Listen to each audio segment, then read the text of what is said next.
नमस्कार। फिर से एक खबर के साथ आपकी सेवा में हाजिर हूँ। खबर है जाने माने पत्रकार तरुण तेजपाल को एक बार से फिर से जो है कोर्ट के चक्कर काटने पड़ेंगे। वे 8 साल पहले ही अपनी एक महिला सहकर्मी के साथ बलात्कार के आरोप में 8 साल जेल काट चुके हैं। तो खबर में आगे बढ़ने से पहले कृपया इस चैनल को सब्सक्राइब कर लीजिए। आपसे गुजारिश है।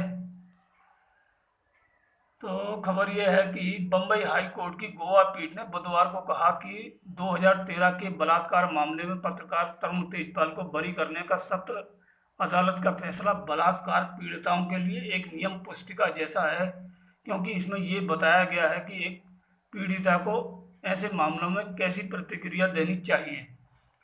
Justice SP. गुप्ते ने गोवा सरकार की अपील पर तेजपाल को नोटिस जारी किया। जस्टिस गुप्ते ने तेजपाल की रिहाई के सत्र अदालत के आदेश के खिलाफ गोवा सरकार की ओर से दायर अपील पर सुनवाई के लिए 24 जून की तारीख तय की है। हाई कोर्ट ने रजिस्ट्री विभाग को मामले से जुड़े सभी कागजातों और अन्य दस्तावेजों को सत्र अदालत से मंगवाने का भी निर्देश दिया है। हाई कोर्ट ने कहा कि फैसले में अभियोजन पक्ष के मामले को शामिल नहीं किया गया है। जस्टिस गुप्ते ने कहा कि फैसला सीधे मामले के सार में और फिर पीड़िता के साक्ष्यों तथा गवाहों के बयानों को ध्यान में रखकर दिया गया है।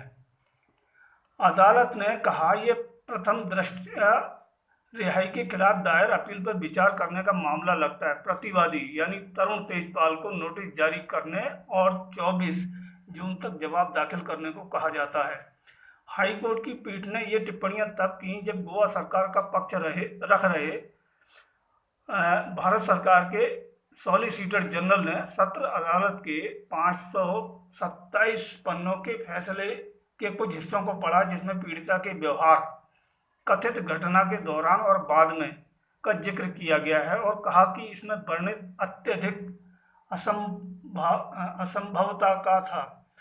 मेहता ने कहा, फैसले में कहा गया कि पीड़िता, जो कि एक बुद्धिमान महिला है और योग प्रशिक्षण होने के कारण शारीरिक रूप से मजबूत है, वो खुद पर हुए यौन हमले को रोक सकती थी। उन्होंने कहा, हम नहीं जानते कि इस मामले में पीड़िता पर मुकदमा चल रहा था या आरोपी पर।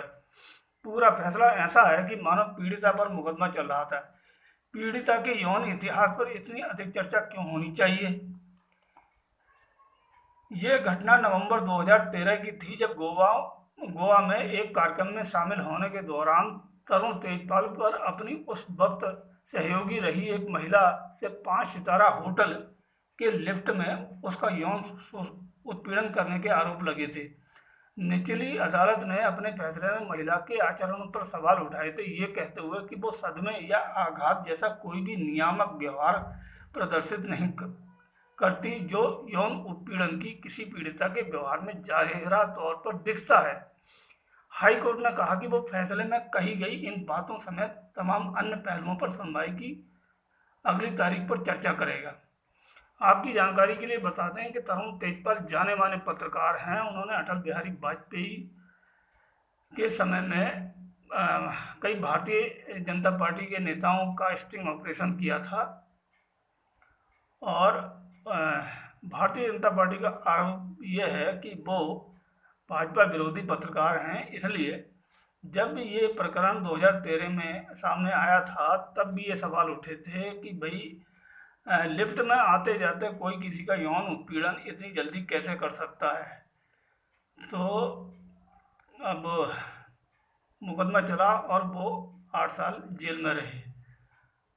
तो अब पिछले दिनों गोवा की सत्र अदालत ने उनको मामले से बरी कर दिया था, लेकिन फिर से इसे सरकार और खास तौर से भाजपा सरकार द्वारा इस फैसले को चुनौती दी गई है। अब देखिए आगे बॉम्बे हाई कोर्ट क्या करता है। ये खबर आपको कैसी लगी? हम ऐसी ही सूचनाएं आपके लिए लाते रहें, तो इसके लिए मेरा ये चैनल सब्सक्राइब कर लीजिए। आपसे फिर से गुजारिश है, अपील करता हूँ। मैं आपका आभारी रहूँगा। धन्यवाद।